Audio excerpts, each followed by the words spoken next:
On today's show, it was a sight for sore eyes. Linus Ullmark back at Ottawa Senators practice. And we preview the weekend with two huge games, one against the Montreal Canadiens and then the Detroit Red Wings.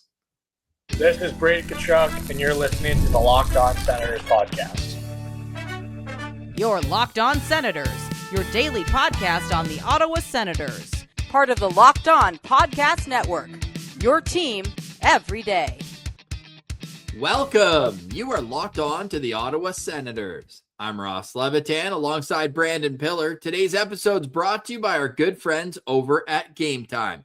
Download the Game Time app, create an account, and use code LOCKEDONNHL for $20 off your first purchase. Terms apply. Today is Friday, January 16th, and Pilsy, it's been almost 3 weeks since Linus Ullmark last was around the Ottawa Senators, but he's back on the ice at practice, a very encouraging sign, according to head coach Travis Green. Yeah, so it's good to see the progression here. Linus Ullmark at the rink, Linus Ullmark looking at sticks, Linus Ullmark skating on his own, Linus Ullmark at practice. However, Travis Green still says there is no timetable for Ullmark's return. We're taking it day by day. So yes, Ross, this is an encouraging sign. Does this mean he's going to play one of the back-to-back games this weekend? I'm going to go with, to quote our good friend Daniel Alfredson, probably not. I think that's probably reasonable because they're also trying to get James Reimer up to speed, getting ready to play in an NHL game. Travis Green on that front says he expects Reimer to play, quote, soon. Now, Bruce Garriock is suggesting that could be Sunday in Detroit, which would be a revenge game for James Reimer, having played for the Wings for one, maybe 2 seasons. But look, I was out on Levy. He pulls me right back in with those 2 wins. Why not? Why not make it 10 straight starts and have them go up against Montreal at home tomorrow? And then start them against Detroit, Ross. Like at this point, if you're just going to completely throw caution and responsibility for how you're playing goalies and the gong show that has been the Ottawa Senators crease, just play them every single day, but don't let them know till 5:30 p.m. Well, I guess on Sunday, letting Levy know he's playing at 5:30 p.m. would be a half hour too late. The game would already start. But that wouldn't surprise me if the Sens were like 5 minutes into the game. You know what, Levy, you're in. Yeah, well, you know what? Levy, as much as he's maybe not played up to his own standard that he set for himself over the course of his career in the American League and the National League in the last 10 games, where you include him coming in relief for Linus Ullmark in the game against the Leafs right after Christmas, he's rocking an .862 save percentage. That's 28 goals against on 203 shots. Just not good enough to usually get wins, but in the last couple, it has been. He's won back-to-back games now. Getting a little bit of confidence is huge for a guy like that. And we know that Linus hasn't had a whole lot of success against the Montreal Canadiens either. So I think that you go one more time back and say, Levy, like, you're going to get a little breather after this one. Maybe we go Reimer on Sunday, and then hopefully Linus Ullmark's ready to go for Tuesday against the Columbus Blue Jackets. You reevaluate everything after that. But one more, Levy. You got one more in you, please. A big rivalry game. And Montreal all of a sudden has dropped a couple more games than they had in the past. They've lost 3 of their last 4 games, albeit 1 in overtime. But you have an opportunity here with these 2 games against rivals. Heated rivals that you guys have all been kind of rebuilding since the same time. Who's where in that hierarchy? Ottawa's last right now this season, despite making the playoffs last year and finishing ahead of both Montreal and Detroit. This weekend could go a long way to just grinding themselves back into the mix. Yeah, we haven't had a weekend of this importance in quite a while, Ross. Like this is an absolutely huge weekend. And yeah, I agree with you. I think the correct way to do this would be Levy tomorrow, James Reimer Sunday against the Red Wings. And then maybe you start thinking about getting Ullmark in for either the Columbus game on Tuesday or the Nashville game on Thursday. I think those are, I don't want to call them easy games because they're not, but favorable matchups. And I think it's best to start Linus Ullmark on the road. Yeah, I don't mind that at all either. And I just think that right now, you don't want to change a winning lineup. I'm sounding like a coach, but it feels like, especially these last two games where we've already given our flowers to Kevin Lankinen for making that game look a lot closer than it was on the scoreboard. Like, the Sens have played a dominant style the last two games. And I know the goaltending doesn't usually change that necessarily, but if it ain't broke, don't fix it. And right now, I think that you're looking at a situation where Levy plays tomorrow night against the Montreal Canadiens. Of course, Travis Green wouldn't tip his hand to which way he's leaning in goal. This is the lineup that worked, though. Tim Stützle centering Fabian Zetterlund and Drake Batherson, followed up by Dylan Cousins between Brady Tkachuk and Ridley Gregg. The third line of Shane Pinto, Michael Amadio, and Claude Giroux stays together. And then we got the ringers, Lars Eller, Nick Cousins, David Perron on that fourth line that's been elite in their small sample size together. Jake Sanderson with Artem Zub, Thomas Chabot with Nick Jensen, Tyler Klevin with Jordan Spence, and best of luck figuring out who's starting in goal. Pilsy, let's do a twofer for the people this weekend. Give me a locked on doubleheader. Who you watching for? Give me two players for the entire weekend. Not each game individually, obviously, but two guys you're going to be watching for to play well this weekend. Okay, well, I wasn't ready for this twist in our locked on players, but I can adapt to it. But specifically, I'll be locked on to number 18, Tim Stützle, for the Montreal game. Now, I'll wind that into the Detroit game as well, because that's going to be huge. But Tim Stützle has said it multiple times. He loves playing against the Habs. In 25 career games, he has 22 points, so pretty good. And Tim Stützle had that massive point streak going on, and then a couple games with no points, a bit of a slump for Tim Stützle standards. But good news is, the point streak has been reignited. He has an assist and a goal in the last two games. So let's hope he can keep stringing together those points and help the Sens get some more of a positive run going here. And then I'll go with Shane Pinto as well for both games, just because now you got that third line back the way that it was at the start of the year. And I really like the look of Amadio, Pinto, Giroux. So I want to see Shane Pinto also rack up some points, because we know when Shane Pinto gets a point, this team is much more likely to win a game. And we need wins this weekend. Wins plural, Ross. Shane Pinto's got 7 goals in 14 games against the Montreal Canadiens. That is the most he has against any opponent. He's got 6 goals against Washington is next on that list. And against Detroit, only 1 goal in 10 games for Shane Pinto. So maybe he can, parlay that into a good weekend overall. My locked on player, and this happens every time now Montreal plays Ottawa, reminds me of the old Erik Karlsson versus PK Subban conversation. But this one, you got to give the Habs fans their flowers and respect what Lane Hutson's been doing. What was the stat that we saw last night, Pillsy? Lane Hutson was like the second fastest to 100 assists. Only Sergei Zubov, fewest games to 100 assists by a defenseman in NHL history. It took Lane Hutson 132 games to get there. He's a stud, but he ain't Jake Sanderson. And I will stand on the top of any building and scream that as loud as I can. Jake Sanderson is playing some elite hockey right now. I know the point streak ended, and he's like, oh, man, I didn't get a point. Why don't I just get 2 the next night against the New York Rangers? He's on quite the run right now, and it's the defensive game. It's the transition. It's how he hits his forwards in stride coming across the ice. He is everything that an NHL team would ask for in your modern two-way defenseman. He defends as well as he produces offense, but yet in his last 9 games, he's a point per game player with 9 points plus player, and he blocks a ton of shots too. I think that might be the most underrated part of his game in terms of the counting stats. He had 5 against the Rangers, and he's got 27 in his last 9 games.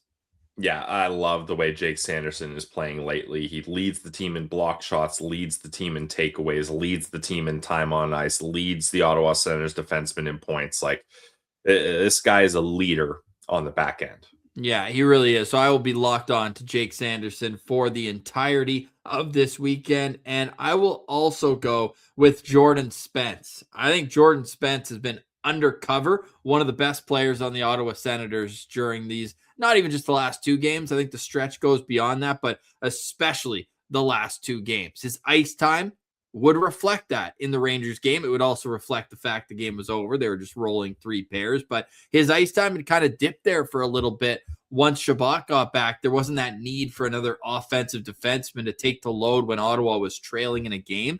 But if you look at the impact that Jordan Spence has had this season overall, it's incredible. Like, any D pair on the Ottawa Senators that is producing the most positive results at 5-on-5 has Jordan Spence on it. If you go with pairs 100 or more minutes together, Sanderson Spence, 68% expected goals percentage. Shabbat Spence, 64.4, and Cleven Spence, 58.5. Those are the 3 most most Sens are doing well when they're on the ice. The ice is tilted in the opposition's way, and they all have Jordan Spence on it. He's the common denominator. So I'm going to be watching to see if he can continue this undercover elite play, because it's not like he's jumping off the screen like a Jake Sanderson does, but man, this guy is just doing all the right things out there to be successful. Yeah, I really like Jordan Spence's game as of late. Ross, question for you. Is 5 p.m. a matinee game? I think that is just on the other side of matinee and evening, right? Like 4 p.m. I would consider, but 5 p.m. I think that's an evening game, and maybe Claude Giroux won't have that magic. No, but he's just had magic overall this season, right? So especially lately. I wouldn't blame you if you wanted to go with Claude Giroux here. 32 points already on the season for Uncle G there, with 38 years old now. So no, if you wanted to give a little honorable mention to Claude Giroux, I won't hold you back.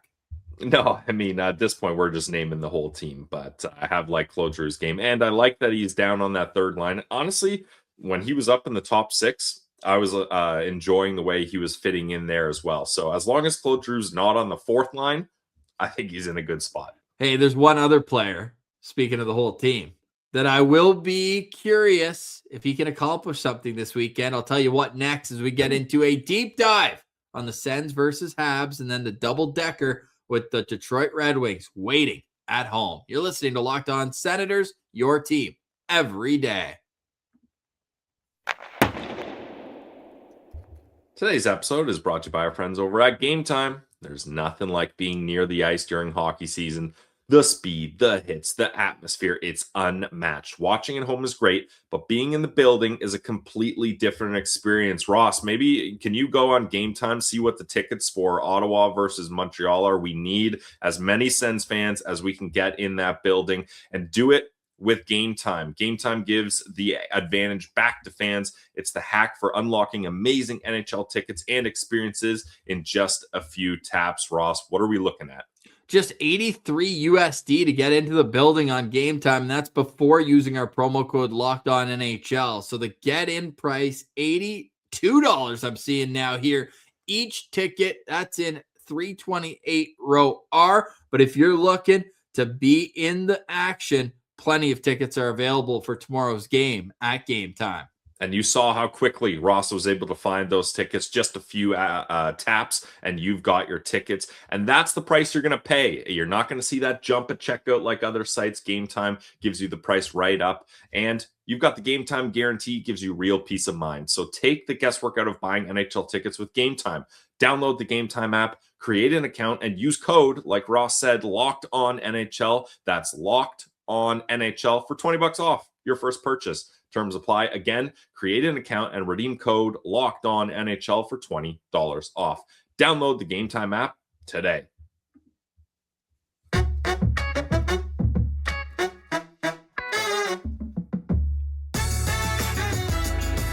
Thank you for making Locked On Senators your first listen and helping the Locked On Podcast Network become the #1 sports podcast network. We appreciate it so much. And we also want to let you know that you can make us your team every day ad-free by joining the Everydayers Club. Check it out. And you, for $5 USD a month or $50 USD a year, can get a members-only Discord access and jump in the chat. All sorts of great content ad-free available for you on the Everydayers Club. All right, Pillsy, enormous weekend coming up for the Ottawa Senators. And when the Sens win a few games in a row, I'm more compelled to scoreboard watch. And last night was a bit of a mixed bag. Look, Columbus, Boston, they both got wins. Buffalo won, but it was in regulation at least over the Montreal Canadiens. However, we did have a nice little comeback win by the Vegas Golden Knights. And look, I'm not the biggest Golden Knights fan for a number of reasons. But wow, Leafs Twitter today. Did you see them just roasting their captain, Austin Matthews, who was like 2 zones away from Jack Eichel as he came in all alone to end the game in overtime? Yeah, well, I know we all know Austin Matthews, not a big back check guy.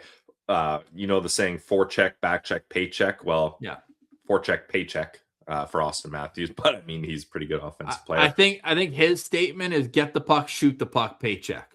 Yeah, true. There's not a lot of checking other than the checkings account for Austin Matthews. Would have been nice if Vegas could have figured it out in regulation, but they did make that push late and then they got the win. So you like that. Ross, I was watching some of the Islanders-Oilers game after my beer league game last night.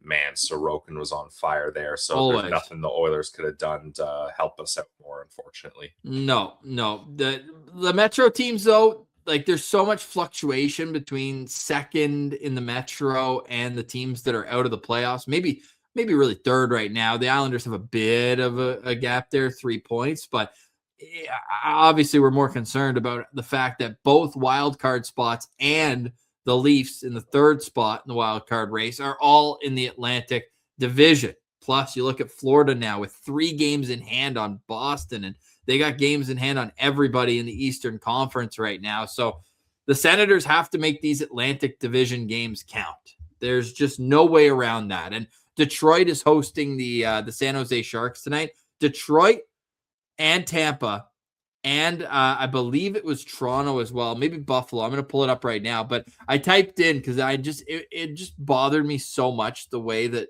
it feels like Atlantic Division teams are winning every single night. In the Eastern Conference, the teams with the best points percentage against the Western Conference, the Lightning are 1, followed by the Habs, and then the Red Wings. Those are the top 3 teams in the Atlantic. Yes.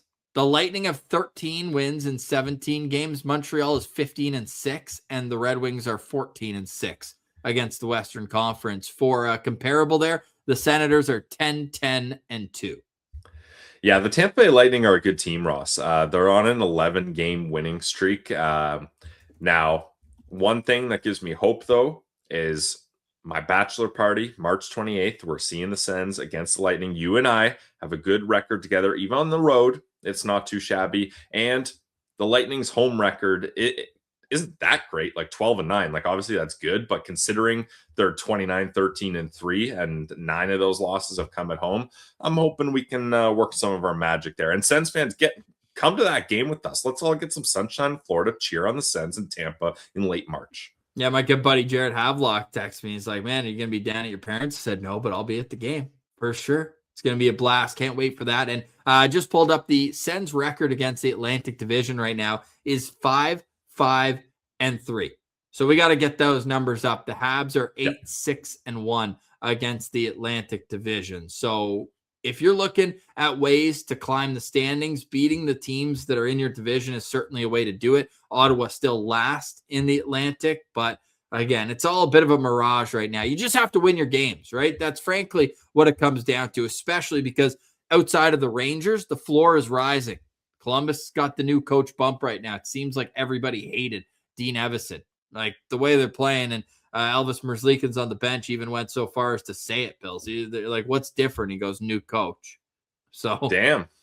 Yeah, he was telling our boy Jody Shelley was the guy doing the interview there in Columbus. So yeah, like they've got a breath of fresh air right now. They're feeling good about themselves. Like if you look at the Eastern Conference standings right now, all the teams around Ottawa, the Sens have won 2 in a row. Well, Columbus has won 3 in a row. The Devils and the Panthers have both won 2 in a row.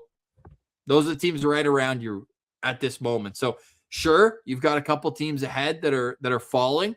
Of course, they're 2 Metropolitan Division teams, Washington, 4 wins in their last 10, and the Flyers have lost 4 in a row, all in regulation. But man, it's just game at a time right now. It's not going to happen overnight. You're not going to wake up next Friday and be in a playoff spot, but it's a long process. It's about right now setting yourself up for after the Olympic break. How can you make it so that you're going into that break with a level of confidence that when we come back, we're going to hit the ground running, and it's an easier sprint rather than having to make up that extra ground late.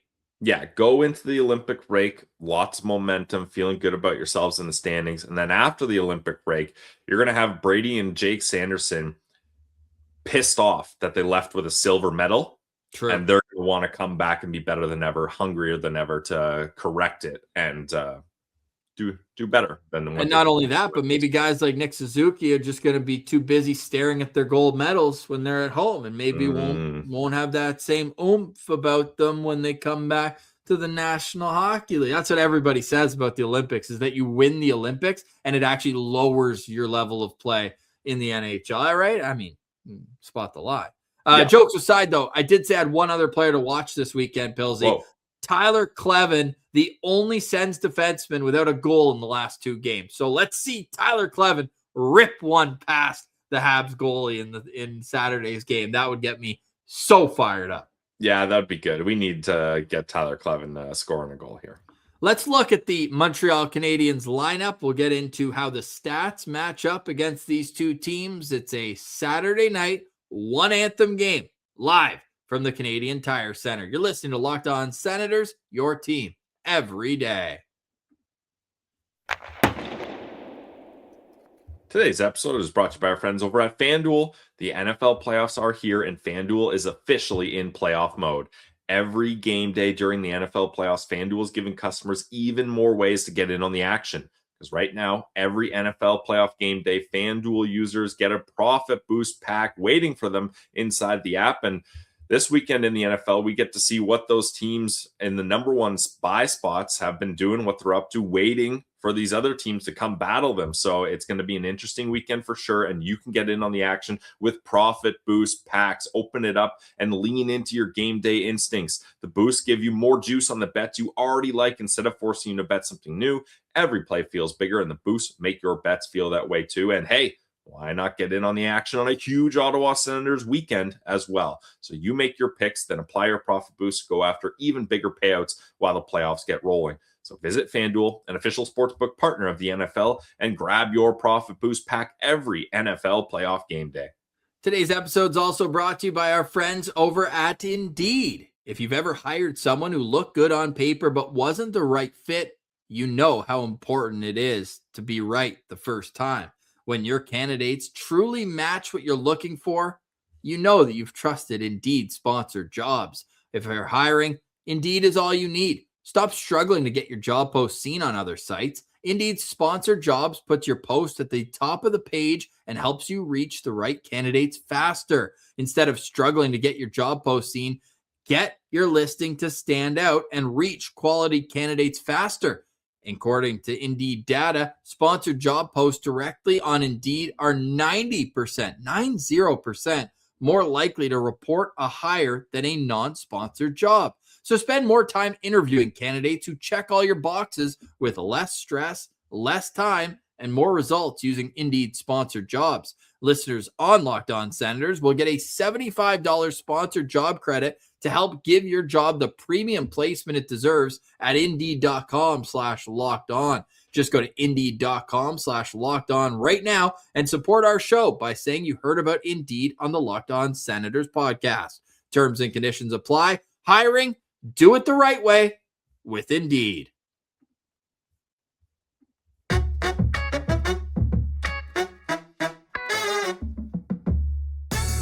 All right, Pillsy, it is a twofer weekend for the Ottawa Senators. The Saturday game against the Montreal Canadiens will be a 7 o'clock start. And because it's a home game, you know the GLEBE Central Pub shuttle will be rolling to and from the CTC, leaving an hour and 15 minutes before the game. You can get your tickets while they still last at GLEBECentralPub.com. The tickets are available. I'm looking at them right now. $18 round trip. Let them know that Locked On Senators sent you. It's It's going to be an absolute blast there, and we will have the postcast for you live after that game.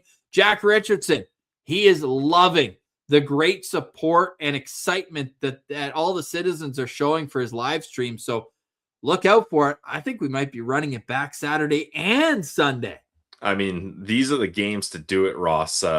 Pretty much all the other games we've been doing, other than the Florida Panthers, have been either Western teams or the Rangers, a Metro team. So Montreal, Detroit, these are huge, big ones. So get involved, watch the game with other Sens fans, and let Jack take you through it. I usually join Jack in the first period. We got some other guests coming along as well. So it's a good time. It's a great time. And then we'll also have the postcast, of course, for you on Sunday after that 5 o'clock game against the Detroit Red Wings. The Senators at home against the Montreal Canadiens have had a number of successful finishes recently. The Senators are 6-1 in their last 7 games at the Canadian Tire Center. Of course, Ottawa did have that long winning streak against the Montreal Canadiens. The Sens, though, even if you go back 15 games overall, whether it's in Ottawa or in Montreal, the Sens are 11-3-1 head-to-head against the Habs. But you got to give the Habs credit, man. They're playing good hockey, and they're also getting the right bounces at the right times. It feels like they've come back in games late quite a bit this season, and they're finding ways to get to overtime. I believe they're second in the National Hockey League behind Vegas for most overtime games played this season. And with their small skill that they have all through their lineup, from Hudson to Caulfield to this Texier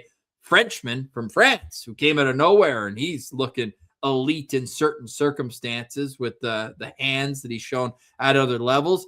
You can see why they're adding an extra point more often than not. But as this stands, the Montreal Canadiens come in with a 26-15-7 record. The Senators are at 22-19-5. So there is a substantial gap right now in the standings between Ottawa and Montreal. The Habs sit third in the Atlantic Division with 59 points. They have exactly 10 more points than Ottawa. But, Pilsy, I'll just say this. 10-point gap. Senators have 2 games in hand plus 2 head-to-head games. If you want to add a little bit of intrigue and importance to this one, you win those head-to-head games and the games in hand, you're basically right there. There we go. I like that math, Ross. Yeah, the importance of this game is huge, Ross. And honestly, unfortunately, it looks like the Montreal Canadiens are going to find a way to get into the playoffs, but it's more a morale boost. And it's like, hey, we've been pitted up against this team for years. I know they're ahead of us in the standings. I know they're looking better right now, but let's find a way to knock them down a peg. And hey, last time these two teams played, the Ottawa Senators got the win. So I know Sens fans and Habs fans, they go back and forth on what is the appropriate window to use for the record. I think everyone can agree you're only as good as your last performance. Lyndon Sluich, right? So The only record that is appropriate to look at is the Ottawa Senators are 1-0 in their last one against the Montreal Canadiens. Well, let's be fair and let's just say the season, because Ottawa's played both road games in this 4-game season series, and they're 1-0-1. So Ottawa took 3 of a possible 4 points from the Habs in their building. So if Ottawa can defend home turf, I think things will be just fine in the season series against Montreal. You look at it, and all the stats favor Montreal, but it's all ever so slightly. Ottawa averages 0.11 goals less per game and averages 0.11 goals against more per game. It's literally a fraction, a tenth of a goal per game different between the two teams. You look at the team save percentage. Ottawa's dead last in the league, and we've never kept secrets about that. We've been pretty vocal about how that needs to change. But Ottawa's got an .868 save percentage. Heck, the Habs aren't that much better. The Habs have a team save percentage of .881. The Habs are less than 1% better on the power play. They are a lot better on the penalty kill.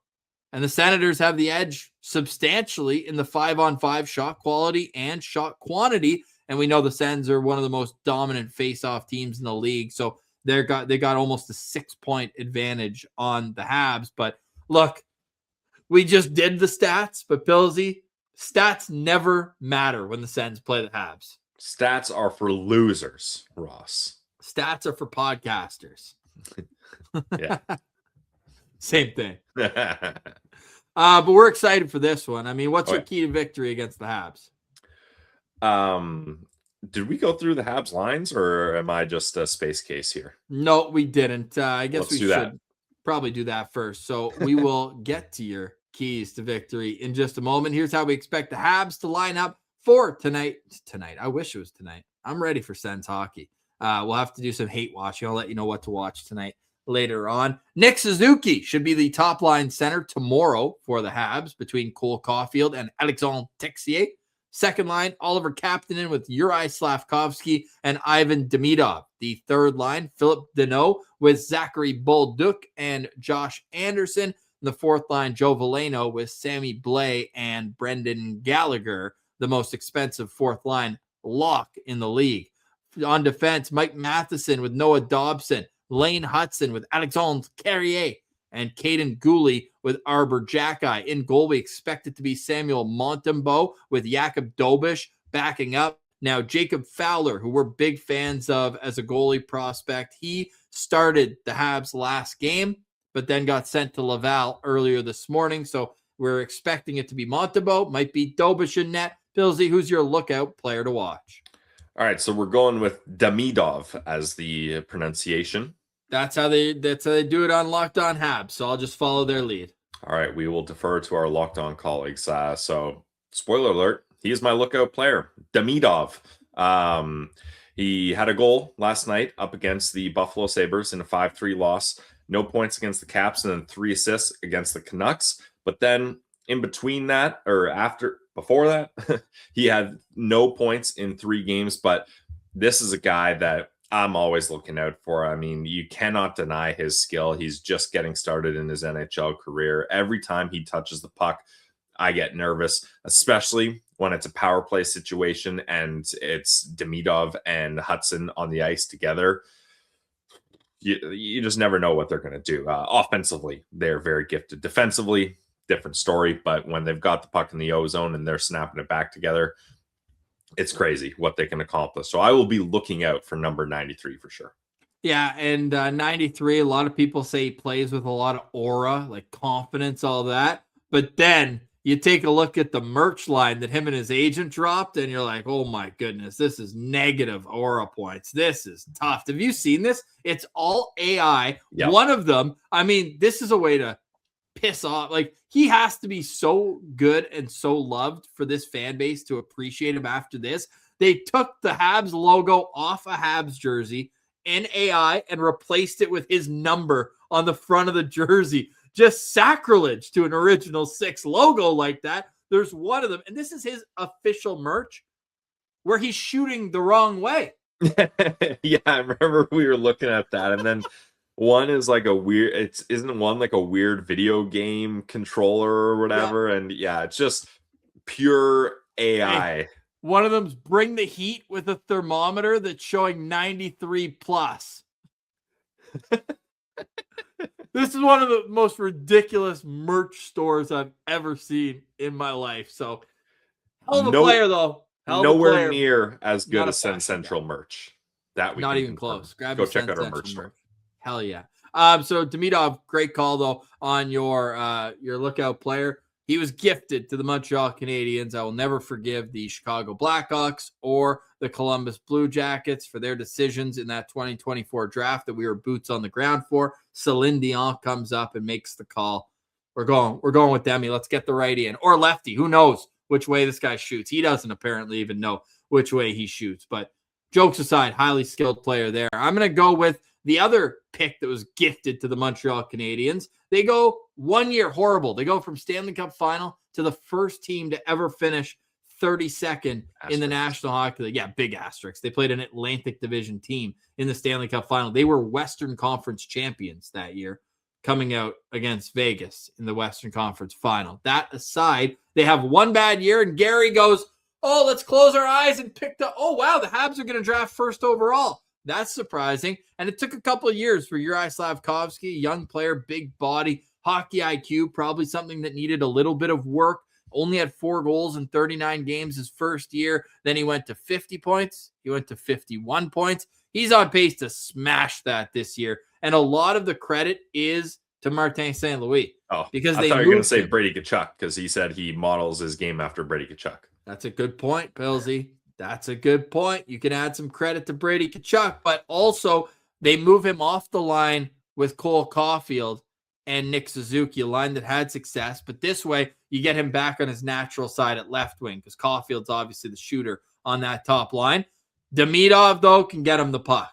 And he's a guy who I think thrives on being able to be an F1 on the forecheck and a guy who is, let's say, not responsible for carrying the puck more than he has to. I think that's a reasonable way to put it. But he's great around the net, and his points, his stat, everything is showing a huge uptick year over year. So he's a guy I'm going to be looking out for. And if Ottawa can shut him down, then they've got a good chance of winning this game. Yeah, man, it's crazy what the Habs have been able to do over the last, 5 years of drafting. And some of these guys are still in the pipeline and haven't fully made their appearance in the NHL. So, yeah, dangerous team. You can't deny that. No, not at all. But you could also say, like, second line center weakness on this team. I mean, you're taking Shane Pinto and Dylan Cousins and obviously Tim Stützle ahead of Oliver Kapanen. And heck, I might say Lars Eller could be as impactful of a player, former Hab. That'll put Habs fans in a blender because they're like, oh, wait, I like Lars Eller. No, jokes aside, though, that's an area where Ottawa needs to win this matchup, too. Key to victory for me, be the better team down the middle of the ice. I think you're looking for Timmy to outplay Nick Suzuki, and we know that it's going to be the Pinto, Amadio, Giroux line.